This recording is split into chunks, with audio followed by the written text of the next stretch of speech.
Food processing sector के साथ जुड़े हुए लोगों के लिए creation expansion of food processing and preservation capacity scheme अंतर्गत आपको मिल सकती है 35% से लेकर 50% कैपिटल सब्सिडी। काफ़ी लोगों का एक क्वेश्चन होता है कि मैं जो नया यूनिट करने जा रहा हूँ या तो मैं एक्सपेंशन कर रहा हूँ ये फूड प्रोसेसिंग यूनिट का, उसमें मुझे एमओएफपीए की सब्सिडी मिलेगी कि नहीं मिलेगी, मेरा प्रोजेक्ट है वो एलिजिबल है कि नहीं एलिजिबल है। तो इसके आंसर में मैं ये बताऊंगा कि आपको काफ़ी एलिजिबिलिटी क्राइटेरिया जो है उसको ध्यान में रखना पड़ेगा। प्लानिंग के टाइम पे आपको यह देखना पड़ेगा। जैसे कि एक है नेटवर्थ का क्राइटेरिया। अगर आपको जो सब्सिडी मिल रही है और आप जनरल एप्लीकेंट हो तो आपको 1.5 टाइम्स सब्सिडी के नेटवर्थ आपकी होनी चाहिए। अगर आपका 1.5 टाइम ऑफ सब्सिडी अमाउंट नहीं है नेटवर्थ, तो आपको ये सब्सिडी नहीं मिल सकती है।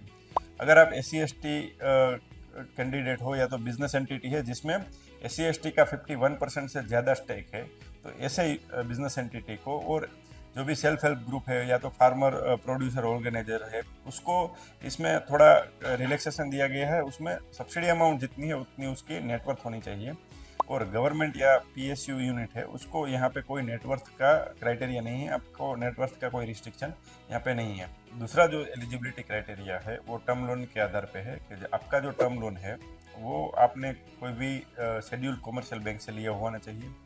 उसके अलावा नाबार्ड है, सिडबी है, किसी भी बैंक से लिया होना चाहिए। आपके सेंक्शन लेटर के अंदर लिखा होना चाहिए कि आपका फ्रेश यूनिट है या तो आप एक्सपांसन कर रहे हो, और आपने जो सेंक्शन लिया हुआ है वो जो नोटिफिकेशन आया है, मैंने जो भी वीडियो में पहले बताया था कि 22 जनवरी 2025 को नोटिफिकेशन आया है, उससे पहले का सेंक्शन लेटर नहीं होना चाहिए, उसके बाद का सेंक्शन लेटर होना चाहिए। और 28 मार्च 2025 को अगर हम अप्लाई कर रहे हैं तो उससे पहले का होना चाहिए। तो ये क्राइटेरिया टर्म लोन के लिए है। उसके अलावा कितने टर्म लोन चाहिए वो भी एक क्राइटेरिया है। अगर आप जनरल एरिया में यूनिट कर रहे हो तो आपको 20% ऑफ कॉस्ट ऑफ प्रोजेक्ट है वो टर्म लोन लेना पड़ेगा। यानी कि अगर आप टर्म लोन लिए बिना ओन फंड से अगर यूनिट कर रहे हो तो आपको MOPA की सब्सिडी नहीं मिल सकती है। यानी कि आपको सब्सिडी अगर लेना है तो at least 20% of cost of project आपको टर्म लोन लेना है। और आप डिफ़िकल्ट एरिया में हो, डिफ़िकल्ट एरिया मतलब कि जो नॉर्थ ईस्टर्न स्टेट्स है या तो पहाड़ी स्टेट्स है या आप ट्राइबल एरिया है या तो आपका अंडमान निकोबार और लक्षद्वीप एरिया है, तो इसमें अगर आप यूनिट कर रहे हो या तो आपका जो बिजनेस एंटिटी है उसमें SC/ST का 51% स्टेक है, यानी कि आपका SC/ST एंटिटी है, या तो आप FPO हो या तो आप SHG हो यानी कि सेल्फ हेल्प ग्रुप हो। अगर इस टाइप का अगर आपका यूनिट है तो आपको टोटल कॉस्ट ऑफ प्रोजेक्ट का 10% टर्म लोन लेना पड़ेगा।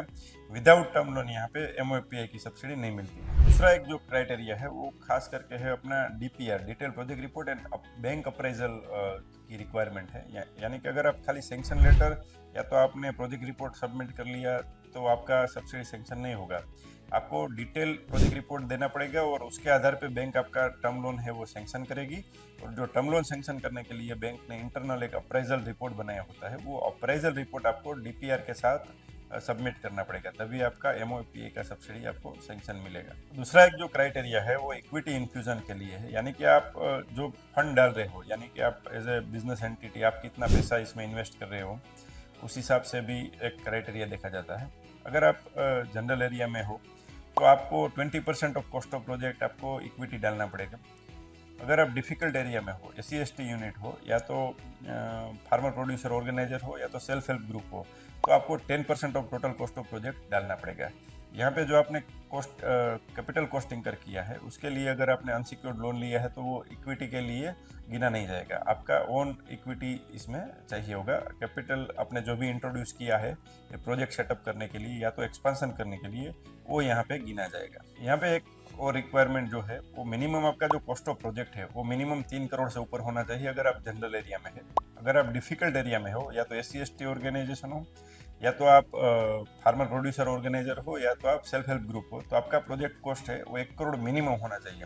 1 करोड़ और 3 करोड़ का ये जो क्राइटेरिया है वही यूनिट इसमें अप्लाई कर सकते हैं और एलिजिबल है, उनको ही MOPA का सब्सिडी मिलेगा।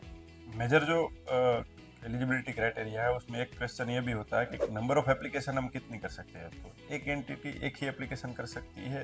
एक जो नोटिफिकेशन आया है 22 जनवरी 2025 के बाद, उसमें हम एक ही एंटिटी एक ही एप्लीकेशन कर पाएगी। अगर आप मेगा फूड पार्क के प्रमोटर हो तो आप नंबर ऑफ एप्लीकेशन एक से ज़्यादा कर सकते हो। इसके अलावा जनरल जो एंटिटीज़ है वो एक ही एप्लीकेशन कर सकती है यहाँ पे। और promoter of agri processing cluster जो है वो भी एक से ज़्यादा एप्लीकेशन कर सकते हैं यहाँ पे। एग्जिस्टिंग यूनिट का एक क्वेश्चन रहता है कि हमें कैसे अप्लाई करना चाहिए। आप एक्सपांसन के लिए अप्लाई कर सकते हो 28 मार्च 2025 से पहले। और दूसरा एक जो क्राइटेरिया है वो ये है कि अगर आपने MOPA में पहले भी सब्सिडी का लाभ लिया हुआ है, बेनिफिट लिया हुआ है, तो प्रधानमंत्री किसान संपदा योजना की कोई भी स्कीम में लाभ लिया हुआ है, तो आपको बेनिफिट मिलेगा कि नहीं मिलेगा। तो इसके लिए एक क्राइटेरिया है कि आपने अगर लास्ट 2 साल के अंदर बेनिफिट लिया हुआ है तो आपको इसमें कोई एलिजिबिलिटी नहीं मिलेगी, कोई भी बेनिफिट नहीं मिलेगा। अगर बिफोर आपने 2 ईयर्स अगर बेनिफिट लिया हुआ है तो आप इसमें अप्लाई कर सकते हो।